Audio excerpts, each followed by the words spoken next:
Painful intercourse, what to know about and what are the reasons. Hello Andy, I'm Dr. Jyoti, consultant obstetrics and gynecologist at Stark Hospital, Kompal. చాలా మంది అమ్మాయిలకి intercourse painful గా ఉంటుంది. So దానికి reasons ఏమై ఉండొచ్చు అనేది ఒకసారి చూద్దాం. First is the stress, agitation, tension. These are the main reasons. So ఇలా ఏదన్నా ఉన్నప్పుడు first make yourself comfortable, relax yourself mentally. So this is the foremost point. Second is చాలా మందికి వెజినల్ డ్రైనెస్ ఉంటుంది, దానివల్ల కూడా inter course painful గా ఉండే ఛాన్స్ ఉంటుంది. సో డ్రైనెస్ కి రీజన్స్ ఏంటి? ఒకటి డిహైడ్రేషన్, అంటే బాడీలో నీరు శాతం తక్కువగా ఉండడం, రక్తం తక్కువగా ఉండడము, ఇవి కూడా బేసిక్ పాయింట్స్ ఉంటాయి. So first hydrate your self properly. రక్తం ఏమన్నా తక్కువగా ఉందా చూపించుకొని కరెక్షన్స్ చేసుకోవాలి. అండ్ హార్మోన్ లెవెల్స్ తక్కువగా ఉండడం, ఈస్ట్రోజన్ హార్మోన్ అనేది తక్కువగా ఉన్నప్పుడు కూడా డ్రైనెస్ ఉంటుంది, దానివల్ల ఇంటర్ కోర్స్ పెయిన్ఫుల్ గా ఉండొచ్చు.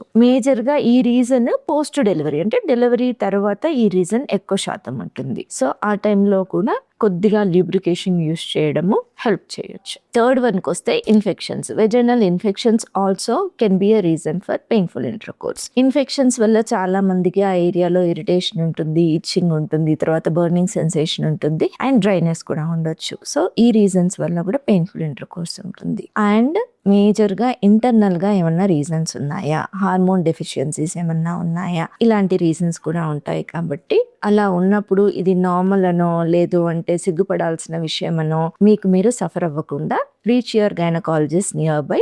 They can help you to solve most of these issues. Thank you.